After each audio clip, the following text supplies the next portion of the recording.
नमस्कार, आप देख रहे हैं हमारा समाचार और मैं हूं आपके साथ दिव्या शेखावत। देखिए, रात का वक्त है और जो शहीद स्मारक पर धरना प्रदर्शन जारी है। आरएलपी सुप्रीमो हनुमान बेनीवाल मेरे साथ मौजूद हैं। पहले सवाल के साथ शुरू करूंगी, स्वागत नहीं करूंगी, वो तो रोज करती हूं, लेकिन आज सवाल ये पूछूंगी। पहला ट्वीट किया थोड़ी देर पहले आपने एक कि सर्वदलीय बैठक बुलाई गई है और उस बैठक में कहा कि छोटे दलों को आमंत्रण नहीं है। क्यों नहीं है, क्या कहेंगे? ये दुर्भाग्य है देश का कि लोकतांत्रिक व्यवस्था के अंदर सर्वदलीय का मतलब ये होता है कि सारे दल, जो दल चुन के जाते हैं और जिन दलों के सांसद नहीं भी है उनको भी बैठकों में आमंत्रित किया जाता है। कोई जरूरी नहीं सांसद और विधायक बने, उनके फॉलोअर तो होते हैं देश के अंदर। ये मैंने पहली बार देखा। पहलगाम हमले के बाद भी छोटे दलों को नहीं बुलाया और उसके अंदर ये लिख दिया कि 5 से ज्यादा जो एमपी है उनको ही बुला रहे। तो लिख दो उस पर कि सर्वदल का मतलब ये होता है 5 से ज्यादा एमपी हो, और एक दो वालों को हम सर्वदलीय नहीं मानते। ये प्रधानमंत्री जी को हमने ट्वीट किया, जवाब भी मांगा है। हमको जाने का शौक नहीं हम लोगों को, आपको पता आने जाने में समय कितना लगता है। हमारी भावनाएं वैसे ही साथ है, सेना के साथ है। इसमें प्रधानमंत्री जी ने क्या किया?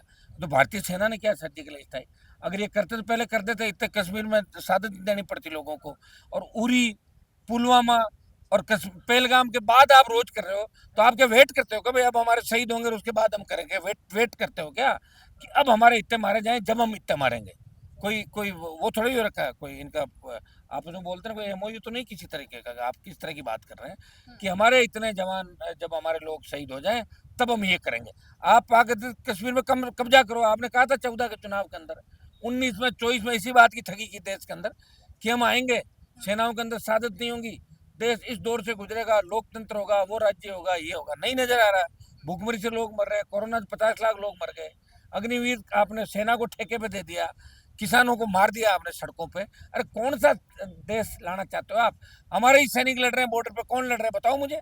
बॉर्डर पे तो हमारे ही लोग लड़ रहे हैं, सबसे ज्यादा किसान के बेटे लड़ रहे हैं, लड़ाई लड़ रहे हैं। देखो आप जयकारों के साथ किस तरह दुश्मन पे टूट के पड़ रहे हैं। तो प्रधानमंत्री जरा सोचिए, खुद के स्वार्थ से भी बाहर निकलिए आप, और उन दलों को जो स्वाभिमानी है और जो अपनी ताकत के साथ जीत के आते हैं। आप ये भी ध्यान रखो कि 1980 में बीजेपी के 2 ही एमपी थे जब बनी थी 84-80 के अंदर। मुझे एग्जैक्ट तो याद नहीं, लेकिन 2 सांसद से भारतीय जनता पार्टी ने शुरुआत करी थी। 2 तो मेरे ही हो जाते अगर बाड़मेर वाला नहीं भागता तो। भाई गठबंधन होता तो 2 हो जाते, कांग्रेस 3 सीट देती 3 हो जाते, तो हो ही जाते, समीकरण बन ही जाता। लेकिन बीजेपी को भी अपना समय याद रखना चाहिए कि 2 और 1 नहीं होता। और चूंकि हमारे सिंगल मेंबर पार्टी के लोग कमजोर हैं, बोलते नहीं, उनको लगा कि इनके पास जगह नहीं, कहाँ जाएंगे। तो एक वोट से अटल बिहारी की सरकार गिर गई थी। इस बात को भी प्रधानमंत्री को याद रखना चाहिए। बीएससी के अंदर भी हमें नहीं रखना, जो बिजनेस एडवाइजर कमेटी होती है। ये दुर्भाग्य देश का, लोकतंत्र खतरे में देश के अंदर। अच्छा, एक बात बताइए, पाकिस्तान की वजह से देश में जो है टेंशन का माहौल है। पूरे दिन आज मॉक ड्रिल आपने देखा होगा कि मॉक ड्रिल चल रही थी। अब आप एक बात बताइए कि हमारी राजस्थान सरकार के काफी मंत्री नेता जो है गुजरात में प्रशिक्षण ले रहे थे। कैसे कैसे मानेंगे, कितनी जिम्मेदारी वाली सरकार है? वो मॉक ड्रिल को मौज ड्रिल कर रहे हैं, मौज कर रहे हैं। वहाँ पे वो मना के कह रहे हैं देखो प्रधानमंत्री आप मॉक ड्रिल कर रहे हो, हम मौज मस्ती कर रहे हैं। अब पता नहीं क्या प्रशिक्षण ले रहे हो, हमें तो क्या पता। मुझे लग रहा है कि भजन लाल को हटाने का तो प्रशिक्षण नहीं है, क्या पता क्यों। एमएलए दुखी है सारे के सारे। ये तो दिन में कुछ कहता है, शाम को भूल जाता है। तो ऐसे व्यक्ति से राजस्थान का विधायक भी दुखी है कि दोबारा तो काम पड़ेगा नहीं। आज उन पेंशन की तैयारी कर ली, पेंशन पे जाना हमें, तो ले लो जो भी सुविधाएं लेनी, इसके नेतृत्व में तो काम नहीं पड़ेगा। ये दुर्भाग्य राजस्थान का, किस तरह के व्यक्ति को लाके बिठा दिया, किस तरह का मंत्रिमंडल है, अधिकारी सरकार चला रहे हैं। और हम मॉक ड्रिल पे आपने देखा होगा, मॉक ड्रिल की वजह से 1.5 घंटे हमने हमारे कार्यक्रम को स्थगित रखा। मॉक ड्रिल होने के बाद ही आरएलपी के लोग शहीद स्मारक पर आएंगे। हम ब्लैकआउट अभी 8 सवा 8 बजे से, हम उसका भी ध्यान रखना है कि हम देश के अंदर जो वातावरण बन रहा है, हमारे लिए देश सबसे पहले है। देश के बाद फिर स्टेट, एसआई भर्ती, ये पेपर लीक और आरपीएससी ये बाद में आता है। पहले देश, देश के समय हम रैली करने की घोषणा करने आ जाए। तो आज हमारा ये भी था कि आज रात को पूरी राष्ट्रीय लोकतांत्रिक पार्टियां रुकेगी धरना स्थल पर, ये हमारा था।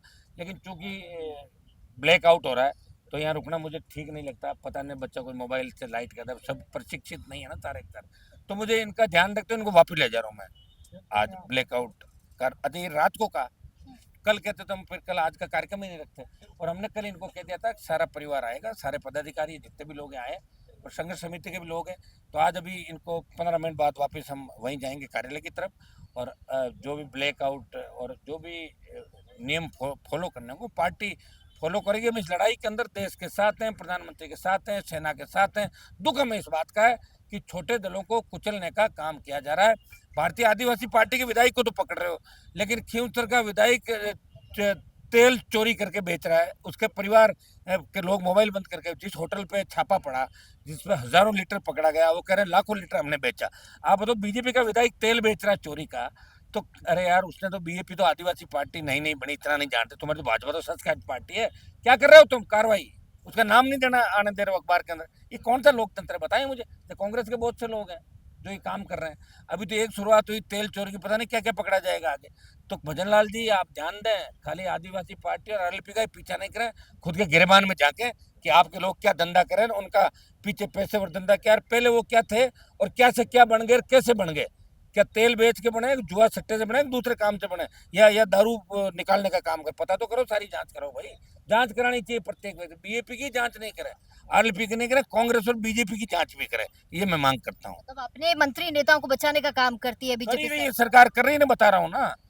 2 दिन पहले दुनिया भर का जो चोरी का डीजल होता है, कायदे से ऐसे लोग राष्ट्र विरोधी है जो इस तरह का काम करते हैं। अपने ही लोगों को जिन्होंने चुन के भेजा, उन्हीं को फर्जी तेल बेच रहे हैं। आप बताओ, इससे ज्यादा गिरावट क्या आ सकती है कि कोई आदमी इतना नीचे गिर जाए कि वो खुद अवैध धंधे में लिप्त हो जाए, जनप्रतिनिधि। मैंने तो हमेशा ये बात करी कि शराब माफिया, जो तस्कर, भूमाफिया, इन लोगों को टिकट नहीं दिए जाने चाहिए पार्टियों के। अब देते हैं, जनता जीता देती है, पैसे के दम पे कई बार आ जाते हैं लोग। तो हम तो इनका विरोध ही करेंगे ना, सारे एक सारे। और खाली जांच दूसरे दलों की क्यों, बीजेपी के लोगों को भी ध्यान रखना चाहिए। मोदी जी ने कहा ना, सबका साथ सबका विकास, तो सबका ही विकास करो। फिर ये तो छूट दे दो सबको, और ये फिर खुद का भी ध्यान रखो, ये करना चाहिए। अच्छा, एक बात बताइए, एसआई भर्ती परीक्षा को सरकार जो है कोर्ट के पाले में डालकर बचने की कोशिश कर रही है। मैं क्या आपको लगता क्या है कह कि रहा हूँ, सुनिए मेरी हाँ, बात। मैंने जो भी काम आज तक हाथ में लिया है, समय जरूर लगा है, उसमें जीत हमारे ही लोगों की हुई, नौजवानों की हुई। चाहे किसान आंदोलन आप देख लें, अग्निवीर का मामला देख लें, 25% को रख के 75 को वापस भेजने की बात थी। डरी हुई सरकार ने जोधपुर की रैली के बाद 50% को परमानेंट, 50 को वापस, आधी जीत हो गई और पूरी जीत हो जाएगी। आज जो सेना जिस तरह लड़ रही है, सेना के अंदर ही बात चली है कि अग्निवीर ठीक नहीं, अपने आप कर देंगे मोदी जी। हमेशा मैं जानता हूँ उनको नजदीक से, कि कहते कुछ और है, करते कुछ और है, और इतना जो कहते हैं उतना कर भी नहीं पाते। आज जो मामला हुआ है, ये तो बहुत पहले हो जाना चाहिए था। तो आतंकी कैंप कभी के नष्ट कर देता। आप चुन चुन के मारते आतंक, आप तो ला ही नहीं पा रहे हो बाहर से।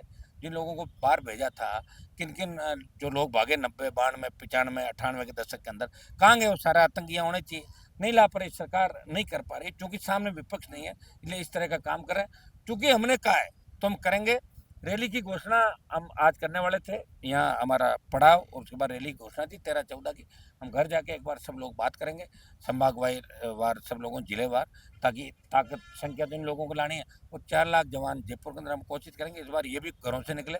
कोचिंग इंस्टीट्यूट ने जो कहा है कि वहाँ धरने में कोई नहीं जाए, नहीं तो आपको फेल करा देंगे, मुकदमा लग जाएगा, ऐसी कोचिंग वाले भ्रामक प्रचार क्या देने लगे? वो तो इसलिए देने लगे ना, कोचिंग तो माफिया है ना पूरा। कोचिंग माफिया सरकार का और आरपीएससी, माध्यमिक शिक्षा बोर्ड का, ये मिला हुआ कोकस है। वो कोकस ही ये काम कर रहा है। कोचिंग फेमस होने के लिए अपनी कोचिंग से 10 बच्चे सेलेक्ट हुए, पेपर ले आती है, बिकवा देती है आगे। भाई स्प्रिंग बोर्ड का नाम आया ना उसका, पद्मा चौधरी के मामले में, कि 7 नंबर दे दिए खाली में। तो स्प्रिंग बोर्ड ने तो मेन पेज पे उसको अपना वो बताया, आइडियल, तो उसको रोल मॉडल बताया कि यही सब कुछ है। तो स्प्रिंग बोर्ड ही करवा रहा, तो किसी और कोचिंग को दबाने का, किसी और को करना। और जिस तरह पॉलिटिक्स में होता है, वो कोचिंग में भी हो रहा है। कोचिंग माफिया भी हावी राजधानी के अंदर, गुंडागर्दी करा कोचिंग माफिया, इनका भी इलाज करेंगे हम जल्दी। इसके बाद कोचिंग माफिया का नंबर है आने वाला। बेनीवाल जी, आरोप आप पर भी है कि आप जो है कि रोडीलाल मीणा का समर्थन मिल रहा है आपको इस धरना प्रदर्शन में, ऐसा है कुछ? ये कौन लगा रहा है आरोप? मैंने वो कई आरोप जो लगा रहा है वो अनजान है, उसको अपने दिमाग को तंदुरुस्त करना चाहिए। मैं इतना ही उसको कह सकता हूँ, या तो ज्ञानी नहीं है। वो ज्ञानी किरोड़ीलाल मीणा मुझे क्या सपोर्ट करेंगे? मैं तो खुद बहुत ताकतवर व्यक्ति हूँ। डॉक्टर साहब तो पार्टी में चले गए मुझे छोड़ के, मैं तो लड़ रहा हूँ लड़ाई। अरे उनका मिलता तो मेरे साथ लड़ते, वो लड़ाई छोड़ के गए ना मुझे 17-18 के अंदर। वो अगर मेरे साथ रहते 40 एमएलए उसी समय आ जाते। अगर घनश्याम तिवाड़ी, किरोड़ीलाल मीणा हमारे साथ रहते तो उसी समय आता है। ये 10 दिन बाद भी सचिन पायलट का स्टेटमेंट इसलिए आया, तब जवानों ने कहा कि आपने छालों की कसम, छाले कहाँ गए, ये वो पैदल चले। तब उनको याद आया कि भाई मुझे बयान देना, छोटा सा बयान दिया था दबी जवान में, छोटा सा ही छपा था। क्योंकि नौजवानों को अगर नेता है तो उनको भी खुला मैदान के अंदर आना चाहिए। डॉक्टर साहब सरकार में बैठे, करा देना चाहिए उनको। भजन लाल के साथ फोटो आई ना इनकी, तो तारीफ करते भजन लाल जी की। वो तो ये भी कह रहे थे कि गहलोत की ईमानदारी पर कोई शक नहीं। अब वो कहने का उनका मायना क्या, वो तो वो जाने, लेकिन भाषण के अंदर वो कह रहे थे कि भजन लाल जी अच्छा काम कर रहे हैं और गहलोत की ईमानदारी पे शक नहीं। तो फिर भर्तियां किसने कराई थी? तो फिर डॉक्टर साहब आप किसी के खिलाफ लड़ रहे थे सड़कों पर? मैं तो नहीं था सीएम राजस्थान का, तो अशोक गहलोत ही तो था। खैर, हमारा आंदोलन कोई नहीं चला सकता, और एक हमें कोई टूल बना के कोई काम भी नहीं कर सकता। किसी की ताकत नहीं कि हमारा उपयोग कोई कर ले। अच्छा, एक बात बताइए, कुछ दिन पहले आपका एक पुतला फूका गया था, आपने भी देखा ही होगा, हूबहू बिल्कुल आपके जैसा ही लग रहा था। हाँ। के विश्नोई के समर्थक, मैंने देखा अचानक से, मुझे भी लगा कि सवाल पूछना चाहिए कि के विश्नोई के समर्थक थे जो वो पुतला फूक रहे थे, उनका कहना था कि आप उनकी छवि खराब करना चाहते हैं। आपको ऐसा लगता है कि क्या जातीय हिंसा भड़काने का काम है ये? हो ही नहीं सकती, राजस्थान में है ही नहीं जातीय हिंसा का मामला ही नहीं। किसी एक व्यक्ति से जातीय हिंसा नहीं भड़कती। तो आप समर्थकों की संख्या भी देख लियो कितनी होगी, वहाँ कितनी थे होंगे 15, जिनमें 8-10 तो तेल चोर थे, कोई बकरी चोर, कोई भैंस चोर। और वो कपड़े भी मुझे लग रहा है कि मेरे ही चुरा के तो नहीं लगे और आपके क्योंकि वो जैसा जो लोग, आधे लोग मेरे ही काम करते थे, सही है। वो कोई गाड़ी चलाता था, कोई कुछ करता था, तो हो सकता है कपड़े चुरा के लेके और वही कपड़े में पुतले को पहना दिए। तो चोरी थे, तो चोर तो चोरी करेगा भाई। मेरे यहाँ से गए तो फिर ऐसे तो गए नहीं प्यार से, या तो लात मार के निकला होगा, या कोई चोरी करते पकड़ा गया, या कोई चोरी कर रहा होगा, तभी तो पकड़े जा रहे हैं जा के सामने। और मुझे छोड़ के क्यों जा सकता? ईमानदार आदमी छोड़ के जा ही नहीं सकता। चोर ही मुझे छोड़ के जा सकता है, ईमानदार व्यक्ति नहीं जा। या फिर ये करे मुझे हनुमान जी से ज्यादा बड़ा नेता बनना, तो वो भाग सकता है। बाकी तो मैं तो आम आदमी के लिए लड़ रहा हूँ, कर ही नहीं सकता कोई। जी, एक आखिरी सवाल के साथ इस वार्ता को खत्म करें क्योंकि समय भी हो रहा है। 2024 में राजेंद्र राठौड़ ने एक प्रेस वार्ता की थी कि आरपीएससी को भंग करना तो संभव नहीं है, लेकिन परीक्षाओं में हम पारदर्शिता लाने के लिए आमूलचूल परिवर्तन करेंगे और कदम उठाएंगे। उठाए? 2 बार की लगातार हार, एक तो विधायक की हार, उसके बाद लोकसभा में चूरू की सीट जाने के बाद वो भी हाशिए पे चले गए राजनीतिक रूप से। और परसों मुझे सलाह दे रहे थे कि मैं हनुमान जी को सलाह देता हूँ आरोप गलत नहीं लगाएं। मैंने कभी गलत आरोप नहीं लगाया, और मैंने जो आरोप लगाया वो पार्टियों ने भी लगाया। मैंने वसुंधरा जी के खिलाफ आरोप लगाया, बीजेपी ने वसुंधरा को साइडलाइन कर दिया। मैंने बहुत से बजरी माफिया के खिलाफ आरोप लगाए, बजरी माफिया की ईडी सीबीआई। मैंने जिन जिन नेताओं पर आरोप लगाए, आरोप प्रूव है और कागजों के साथ लगाए। तो हाईकोर्ट को गया तो नहीं नेता मेरे खिलाफ मानहानि का केस करना है, तो जाना चाहिए ना उन लोगों जिनके खिलाफ आरोप लगा रहा हूँ, जाए वो मेरे खिलाफ। तो मेरी राठौड़ साहब को सलाह है कि वो, चूंकि अब एज भी उनकी काफ़ी हमसे तो बड़े, 22-25 साल का, वो 78 में अध्यक्ष थे, मैं 98 में, मतलब 20 साल का डिफरेंस होगा। तो मेरी उनको सलाह की, विधानसभा में जो उन्होंने लंबे लंबे भाषण दिए, क्या वो खुद थे या कोई उनका डमी बैठा था अंदर, वो जो स्पीच लंबे लंबे हाथ करके दे रहा था कि ये करो वो करो? तो कौन थे जो आधे आधे घंटे के स्पीच चल रहे हैं? क्या राठौड़ साहब भूल गए आप उन बातों को? मुझे तो सलाह दे रहे हो, मेरी आपको सलाह है कि आप अपनी उन सब बातों को याद करो जिनको लेके युवाओं को गुमराह करके आप और सतीश पूनिया रोज वहाँ ले जाते कि वाटर कैनन लगाओ, हमें गिरफ्तार करो, अरे फोटो खींचो तो कैमरा इधर करो, मैं इस गाड़ी में गिरफ्तार हो गया। तो मैं भी आपको याद दिला रहा हूँ, याद करो वो दिन, याद करो। जैसे एक फिल्म में कहते हैं ना, याद करो जब तुमने शपथ ली थी, याद करो। तो फिर वो याद करता है और फिर वो उठता है। तो वो याद करो आप लोग, जब लोगों को गुमराह करके आपने बीजेपी की सरकार बनाई, और याद करो कि वसुंधरा को मैंने भगाया, तब भजन लाल का नंबर आया। चलिए, बहुत शुक्रिया। चलिए, इस वार्ता में मैं विराम दूंगी क्योंकि समय हो चुका है। आप बने रहिए हमारे समाचार के साथ। कैमरे से राजकुमार के साथ मैं दिव्या शेखावत, हमारे समाचार। नमस्कार, आप देख रहे हैं हमारा समाचार और मैं हूं आपके साथ दिव्या शेखावत। देखिए, रात का वक्त है और जो शहीद स्मारक पर धरना प्रदर्शन जारी है, आरएलपी सुप्रीमो हनुमान बेनीवाल मेरे साथ मौजूद है। पहले सवाल के साथ शुरू करूंगी, स्वागत नहीं करूंगी, वो तो रोज करती हूं, लेकिन आज सवाल ये पूछूंगी। पहला ट्वीट किया थोड़ी देर पहले आपने एक कि सर्वदलीय बैठक बुलाई गई है और उस बैठक में कहा कि छोटे दलों को आमंत्रण नहीं है। क्यों नहीं है, क्या कहेंगे? ये दुर्भाग्य है देश का कि लोकतांत्रिक व्यवस्था के अंदर सर्वदलीय का मतलब ही होता है कि सारे दल, जो दल चुन के जाते हैं, और जिन दलों के सांसद नहीं भी है उनको भी बैठकों में आमंत्रित किया जाता है। कोई जरूरी नहीं सांसद और विधायक बने, उनके फॉलोअर तो होते हैं देश के अंदर। ये मैंने पहली बार देखा। पहलगाम हमले के बाद भी छोटे दलों को नहीं बुलाया, और उसके अंदर ये लिख दिया कि 5 से ज्यादा जो एमपी है उनको ही बुला रहे। तो लिख दो उस पर कि सर्वदल का मतलब ये होता है 5 से ज्यादा एमपी हो, और 1-2 वालों को हम सर्वदलीय नहीं मानते। ये प्रधानमंत्री जी को हमने ट्वीट किया, जवाब भी मांगा है। हमको जाने का शौक नहीं हम लोगों को, आपको पता आने जाने में समय कितना लगता है। हमारी भावनाएं वैसे ही साथ है, सेना के साथ है। इसमें प्रधानमंत्री जी ने क्या किया? तो भारतीय सेना ने क्या सर्जिकल स्ट्राइक? अगर ये करते तो पहले कर देते, इतने कश्मीर में शहादत देनी पड़ती लोगों को, और उरी, पुलवामा, और पहलगाम के बाद आप रोज कर रहे हो, तो आप क्या वेट करते हो कि भाई अब हमारे शहीद होंगे और उसके बाद हम करेंगे? वेट करते हो क्या कि अब हमारे इतने मारे जाएं जब हम इतने मारेंगे? कोई कोई वो थोड़ी हो रखा है कोई इनका। आप जो बोलते हैं कोई एमओयू तो नहीं किसी तरीके का। आप किस तरह की बात कर रहे हैं कि हमारे इतने जवान जब हमारे लोग शहीद हो जाएं तब हम ये करेंगे? आप आकर कश्मीर में कब्जा करो। आपने कहा था 14 के चुनाव के अंदर, 19 में 24 में इसी बात की ठगी की देश के अंदर कि हम आएंगे, सेनाओं के अंदर सादत नहीं होंगी, देश इस दौर से गुजरेगा, लोकतंत्र होगा, वो राज्य होगा, ये होगा। नहीं नजर आ रहा है। भूखमरी से लोग मर रहे हैं, कोरोना से 50 लाख लोग मर गए, अग्निवीर आपने सेना को ठेके पे दे दिया, किसानों को मार दिया आपने सड़कों पे। अरे कौन सा देश लाना चाहते हो आप? हमारे ही सैनिक लड़ रहे हैं बॉर्डर पे। कौन लड़ रहे हैं बताओ मुझे? बॉर्डर पे तो हमारे ही लोग लड़ रहे हैं, सब जगह किसान के बेटे लड़ रहे हैं, लड़ाई लड़ रहे हो। देखो आप जेकारों के साथ किस तरह दुश्मन पे टूट के पड़ रहे हैं। तो प्रधानमंत्री जरा सोचिए, खुद के स्वार्थ से भी बाहर निकलिए आप, और उन दलों को जो स्वाभिमानी है और जो अपनी ताकत के साथ जीत के आते हैं। आप ये भी ध्यान रखो कि 1980 में बीजेपी के 2 ही एमपी थे जब बनी थी 84-80 के अंदर, मुझे एग्जैक्ट तो याद नहीं, लेकिन 2 सांसद से भारतीय जनता पार्टी ने शुरुआत करी थी। 2 तो मेरे ही हो जाते अगर बाड़मेर वाला नहीं भागता तो। गठबंधन होता तो 2 हो जाते, कांग्रेस 3 सीट देती 3 हो जाते, तो हो ही जाते, समीकरण बन ही जाता। लेकिन बीजेपी को भी अपना समय याद रखना चाहिए कि 2 और 1 नहीं होता। और चूंकि हमारे सिंगल मेंबर पार्टी के लोग कमजोर हैं, बोलते नहीं, उनको लगा कि इनके पास जगह नहीं, कहाँ जाएंगे, तो एक वोट से अटल बिहारी की सरकार गिर गई थी। इस बात को भी प्रधानमंत्री को याद रखना चाहिए। बीएससी के अंदर भी हमें नहीं रखना, जो बिजनेस एडवाइजर कमेटी होती है। ये दुर्भाग्य देश का, लोकतंत्र खतरे में देश के अंदर। अच्छा, एक बात बताइए, पाकिस्तान की वजह से देश में जो है टेंशन का माहौल है। पूरे दिन आज मॉक ड्रिल आपने देखा होगा कि मॉक ड्रिल चल रही थी। अब आप एक बात बताइए कि हमारी राजस्थान सरकार के काफी मंत्री नेता जो है गुजरात में प्रशिक्षण ले रहे थे, कैसे कैसे मानेंगे? कितनी जिम्मेदारी वाली सरकार है? वो मॉक ड्रिल को मौज ड्रिल कर रहे हैं, मौज कर रहे हैं। वहाँ पे वो मना के कह रहे हैं कि देखो प्रधानमंत्री आप मॉक ड्रिल कर रहे हो, हम मौज मस्ती कर रहे हैं। अब पता नहीं क्या प्रशिक्षण ले रहे हो, हमें तो क्या पता। मुझे लग रहा है कि भजन लाल को हटाने का तो प्रशिक्षण नहीं है, क्या पता क्यों। मतलब दुखी है सारे सारे। ये तो दिन में कुछ कहता है, शाम को भूल जाता है। तो ऐसे व्यक्ति से राजस्थान का विधायक भी दुखी है कि दोबारा तो काम पड़ेगा नहीं। आज उन पेंशन की तैयारी कर ली, पेंशन पे जाना हमें, तो ले लो जो भी सुविधाएं लेनी, इसके नेतृत्व में तो काम नहीं पड़ेगा। ये दुर्भाग्य राजस्थान का, किस तरह के व्यक्ति को लाके बिठा दिया, किस तरह का मंत्रिमंडल है, अधिकारी सरकार चला रहे हैं। और हम मॉक ड्रिल पे आपने देखा होगा, मॉक ड्रिल की वजह से 1.5 घंटे हमने हमारे कार्यक्रम को स्थगित रखा। मॉक ड्रिल होने के बाद ही आरएलपी के लोग शहीद स्मारक पे आएंगे। हम ब्लैकआउट अभी 8 सवा 8 बजे से, हम उसका भी ध्यान रखना है कि हम देश के अंदर जो वातावरण बन रहा है, हमारे लिए देश सबसे पहले है। देश के बाद फिर स्टेट, एसआई भर्ती, ये पेपर लीक और आरपीएससी ये बाद में आते हैं। पहले देश के समय हम रैली करने की घोषणा करने आ जाए। तो आज हमारा ये भी था कि आज रात को पूरी राष्ट्रीय लोकतांत्रिक पार्टी यहाँ रुकेगी धरना स्थल पर, ये हमारा था। लेकिन चूंकि ब्लैकआउट हो रहा है तो यहाँ रुकना मुझे ठीक नहीं लगता। पता नहीं बच्चा कोई मोबाइल से लाइट करता है, सब प्रशिक्षित नहीं है ना सारे सर।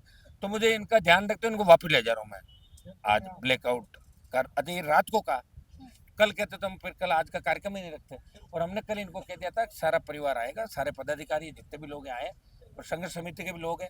तो आज अभी इनको 15 मिनट बाद वापस हम वहीं जाएंगे कार्यालय की तरफ। और जो भी ब्लैकआउट और जो भी नियम फॉलो करने को पार्टी फॉलो करेगी। हम इस लड़ाई के अंदर देश के साथ हैं, प्रधानमंत्री के साथ हैं, सेना के साथ हैं। दुख हमें इस बात का है कि छोटे दलों को कुचलने का काम किया जा रहा है। भारतीय आदिवासी पार्टी के विधायक को तो पकड़ रहे हो, लेकिन खींवसर का विधायक तेल चोरी करके बेच रहा है। उसके परिवार के लोग मोबाइल बंद करके, जिस होटल पे छापा पड़ा जिसमें हजारों लीटर पकड़ा गया, वो कह रहे लाखों लीटर हमने बेचा। आप बताओ बीजेपी का विधायक तेल बेच रहा है चोरी का। तो अरे यार, उसने तो बीजेपी तो आदिवासी पार्टी नहीं बनी, इतना नहीं जानते। तुम्हारी तो भाजपा तो सच पार्टी है। क्या कर रहे हो तुम कार्रवाई? उसका नाम नहीं देना आने दे रहे हो अखबार के अंदर। ये कौन सा लोकतंत्र है बताएं मुझे। तो कांग्रेस के बहुत से लोग हैं जो ये काम कर रहे हैं। अभी तो एक शुरुआत हुई तेल चोरी की, पता नहीं क्या क्या पकड़ा जाएगा आगे। तो भजन लाल जी आप ध्यान दें, खाली आदिवासी पार्टी और आरएलपी का ही पीछा नहीं करें, खुद के गिरबान में जाके कि आपके लोग क्या धंधा करें, उनका पीछे पैसे और धंधा क्या, पहले वो क्या थे और क्या से क्या बन गए, कैसे बन गए। क्या तेल बेच के बने, जुआ सट्टे से बने, दूसरे काम से बने, या दारू निकालने का काम कर? पता तो करो, सारी जांच करो भाई। जांच करानी चाहिए प्रत्येक व्यक्ति। बीजेपी की जांच नहीं करे, आरएलपी की नहीं करे, कांग्रेस और बीजेपी की जांच भी करे, ये मैं मांग करता हूँ। तब अपने मंत्री नेताओं को बचाने का काम करती है बीजेपी सरकार कर रही है, बता रहा हूँ ना। 2 दिन पहले दुनिया भर का जो चोरी का डीजल होता है कायदे से ऐसे लोग राष्ट्र विरोधी है जो इस तरह का काम करते हैं। अपने ही लोगों को जिन्होंने चुन के भेजा उन्हीं को फर्जी तेल बेच रहे हैं। आप बताओ इससे ज़्यादा गिरावट क्या आ सकती है कि कोई आदमी इतना नीचे गिर जाए कि वो खुद अवैध धंधे में लिप्त हो जाए जनप्रतिनिधि। मैंने तो हमेशा ये बात करी कि शराब माफिया, जो तस्कर, भू माफिया, इन लोगों को टिकट नहीं दिए जाने चाहिए पार्टियों के। अब देते हैं, जनता जीता देती है, पैसे के दम पे कई बार आ जाते हैं लोग, तो हम तो इनका विरोध ही करेंगे ना सारे एक सारे। और खाली जांच दूसरे दलों की क्यों, बीजेपी के लोगों को भी ध्यान रखना चाहिए। मोदी जी ने तो कहा ना सबका साथ सबका विकास, तो सबका ही विकास करो फिर, ये तो छूट दे दो सबको, और ये फिर खुद का भी ध्यान रखो, ये करना चाहिए। अच्छा, एक बात बताइए, एसआई भर्ती परीक्षा को सरकार जो है कोर्ट के पाले में डालकर बचने की कोशिश कर रही है। मैं क्या आपको लगता क्या है कह कि रहा हूँ, सुनिए मेरी हाँ, बात। मैंने जो भी काम आज तक हाथ में लिया है, समय जरूर लगा है, उसमें जीत हमारे ही लोगों की हुई, नौजवानों की हुई। चाहे किसान आंदोलन आप देख लें, अग्निवीर का मामला देख लें, 25% को रख के 75 को वापस भेजने की बात थी, डरी हुई सरकार ने। जोधपुर की रैली के बाद 50% को परमानेंट, 50 को वापस, आधी जीत हो गई और पूरी जीत हो जाएगी। आज जो सेना जिस तरह लड़ रही है, सेना के अंदर ये बात चली है कि अग्निवीर ठीक नहीं, अपने आप कर देंगे मोदी जी हमेशा। मैं जानता हूँ उनको नजदीक से कि कहते कुछ और है, करते कुछ और है, और इतना जो कहते हैं उतना कर भी नहीं पाते। आज जो मामला हुआ है, ये तो बहुत पहले हो जाना चाहिए था। तो आतंकी कैंप कभी के नष्ट कर देता, आप चुन चुन के मारते आतंक, आप तो ला ही नहीं पा रहे हो बाहर से। जिन लोगों को बाहर भेजा था, किन किन जो लोग भागे 90, 92, 95, 98 के दशक के अंदर, कहाँ गए वो सारे आतंकी? यहाँ होने चाहिए, नहीं ला पा रही सरकार, नहीं कर पा रही, क्योंकि सामने विपक्ष नहीं है, इसलिए इस तरह का काम कर रहे हैं। क्योंकि हमने कहा है तो हम करेंगे। रैली की घोषणा हम आज करने वाले थे, यहाँ हमारा पड़ाव, और उसके बाद रैली की घोषणा थी 13-14 की। हम घर जाके एक बार सब लोग बात करेंगे, संभाग वार सब लोगों, जिले वार, ताकि ताकत संख्या तो इन लोगों को लानी है। और 4 लाख जवान जयपुर के अंदर हम कोशिश करेंगे इस बार ये भी घरों से निकले। कोचिंग इंस्टीट्यूट ने जो कहा है कि वहाँ धरने में कोई नहीं जाए, नहीं तो आपको फेल करा देंगे, मुकदमा लग जाएगा, ऐसी कोचिंग वाले भ्रामक मतलब प्रचार वो भी धमकियां देने लगे। वो तो इसलिए देने लगे ना, कोचिंग तो माफिया है ना पूरा। कोचिंग माफिया सरकार का और आरपीएससी, माध्यमिक शिक्षा बोर्ड का, ये मिला हुआ कोकस है। वो कोकस ही ये काम कर रहा है। कोचिंग फेमस होने के लिए अपनी कोचिंग से 10 बच्चे सेलेक्ट हुए, पेपर ले आती है, बिकवा देती है आगे। भाई स्प्रिंग बोर्ड का नाम आया ना उसका, पद्मा चौधरी के मामले में, कि 7 नंबर दे दिए खाली में। तो स्प्रिंग बोर्ड ने तो मेन पेज पे उसको अपना वो बताया, आइडियल, तो उसको रोल मॉडल बताया कि यही सब कुछ है। तो स्प्रिंग बोर्ड ही करवा रहा, तो किसी और कोचिंग को दबाने, किसी और को करना।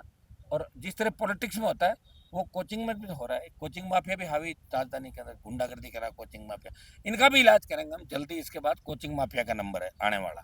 बेनीवाल जी, आरोप आप पर भी है कि आप जो है कि रोडीलाल मीणा का समर्थन मिल रहा है आपको इस धरना प्रदर्शन में, ऐसा है कुछ? ये कौन लगा रहा है आरोप? मैंने कई वो कई आरोप जो लगा रहा है वो अनजान है, उसको अपने दिमाग को तंदुरुस्त करना चाहिए। मैं इतना ही उसको कह सकता हूँ, या तो ज्ञानी नहीं है। वो ज्ञानी किरोड़ीलाल मीणा मुझे क्या सपोर्ट करेंगे? मैं तो खुद बहुत ताकतवर व्यक्ति हूँ। डॉक्टर साहब तो पार्टी में चले गए मुझे छोड़ के, मैं तो लड़ रहा हूँ लड़ाई।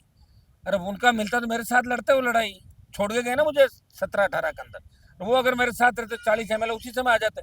अगर घनश्याम तिवाड़ी, किरोड़ीलाल मीणा हमारे साथ रहते तो उसी समय आता। ये 10 दिन बाद भी सचिन पायलट का स्टेटमेंट इसलिए आया, तब जवानों ने कहा कि आपने छालों की कसम, छाले कहाँ गए, ये वो पैदल चले। तब उनको याद आया कि भाई मुझे बयान देना, छोटा सा बयान दिया था दबी जमान में, छोटा सा ही छपा था। क्योंकि नौजवानों को अगर नेता है तो उनको भी खुला मैदान के अंदर आना चाहिए। डॉक्टर साहब सरकार में बैठे करा देना चाहिए उनको। भजन लाल के साथ फोटो आई ना इनकी, तो तारीफ करते भजन लाल जी की। वो तो ये भी कह रहे थे कि गहलोत की ईमानदारी पर कोई शक नहीं। अब वो कहने का उनका मायना क्या है वो तो वो जाने, लेकिन भाषण के अंदर वो कह रहे थे कि भजन लाल जी अच्छा काम कर रहे हैं और गहलोत की ईमानदारी पे शक नहीं। तो फिर भर्तियाँ किसने कराई थी? तो फिर डॉक्टर साहब आप किसी के खिलाफ लड़ रहे थे सड़कों पर? मैं तो नहीं था सीएम राजस्थान का, तो अशोक गहलोत ही तो था। खैर हमारा आंदोलन कोई नहीं चला सकता, और एक हमें कोई टूल बना के कोई काम भी नहीं कर सकता। किसी की ताकत नहीं कि हमारा उपयोग कोई कर ले। अच्छा, एक बात बताइए, कुछ दिन पहले आपका एक पुतला फूका गया था, आपने भी देखा ही होगा, हूबहू बिल्कुल आपके जैसा ही लग रहा था। हाँ। के विश्नोई के समर्थक, मैंने देखा अचानक से, मुझे भी लगा कि ये सवाल पूछना चाहिए कि के विश्नोई के समर्थक थे जो वो पुतला फूक रहे थे, उनका कहना था कि आप उनकी छवि खराब करना चाहते हैं। आपको ऐसा लगता है कि क्या जातीय हिंसा भड़काने का काम है ये? हो ही नहीं सकती, राजस्थान में है ही नहीं जातीय हिंसा का मामला ही नहीं। किसी एक व्यक्ति से जातीय हिंसा नहीं भड़कती। तो आप समर्थकों की संख्या भी देख लो कितनी होगी, वहाँ कितने थे। होंगे 15, जिनमें 8-10 तो तेल चोर थे, कोई बकरी चोर, कोई भैंस चोर। और वो कपड़े भी मुझे लग रहा है कि मेरे ही चुरा के तो नहीं ले गए और आपके क्योंकि वो जैसे जो लोग आधे लोग मेरे ही काम करते थे, सही है। वो कोई गाड़ी चलाता था, कोई कुछ करता था, तो हो सकता है कपड़े चुरा के ले गए और वही कपड़े मैं पुतले को पहना दिए। तो चोर ही थे तो चोर तो चोरी करेगा। भाई मेरे यहाँ से गए तो फिर ऐसे तो गए नहीं प्यार से, या तो लात मार के निकला होगा, या कोई चोरी करते पकड़ा गया, या कोई चोरी कर रहा होगा, तभी तो पकड़े जा रहे हैं जा के सामने। और मुझे छोड़ के क्यों जा सकता है? ईमानदार आदमी छोड़ के जा ही नहीं सकता।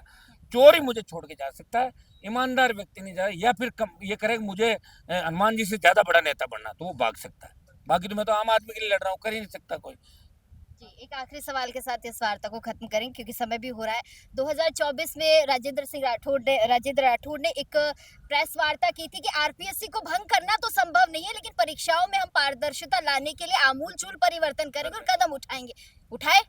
2 बार की लगातार हार, एक तो विधायक की हार, उसके बाद लोकसभा में चूरू की सीट जाने के बाद वो भी हाशिए पे चले गए राजनीतिक रूप से। और परसों मुझे सलाह दे रहे थे कि मैं हनुमान जी को सलाह देता हूँ, आरोप गलत नहीं लगाएं। मैंने कभी गलत आरोप नहीं लगाया, और मैंने जो आरोप लगाया वो पार्टियों ने भी लगाया। मैंने वसुंधरा जी के खिलाफ आरोप लगाया, बीजेपी ने वसुंधरा को साइडलाइन कर दिया। मैंने बहुत से बजरी माफिया के खिलाफ आरोप लगाए, बजरी माफिया की ईडी सीबीआई।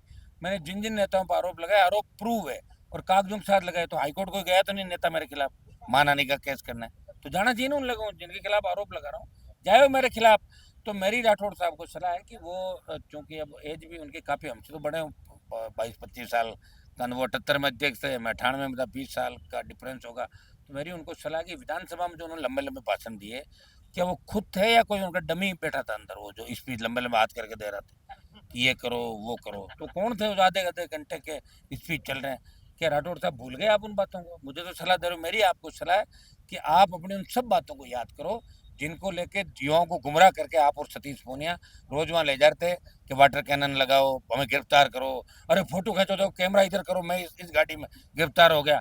तो मैं भी आपको याद दिला रहा हूँ, याद करो वो दिन, याद करो। जैसे एक फिल्म में कहते हैं याद करो जब तुमने शपथ ली थी, याद करो। तो फिर वो याद करता है और फिर वो उठता है। तो वो याद करो आप लोग, जब लोगों को गुमराह करके आपने बीजेपी की सरकार बनाई, और याद करो कि वसुंधरा को मैंने भगाया तब भजन लाल का नंबर आया। चलिए बहुत शुक्रिया। तो चलिए इस वार्ता को मैं विराम दूंगी क्योंकि समय हो चुका है।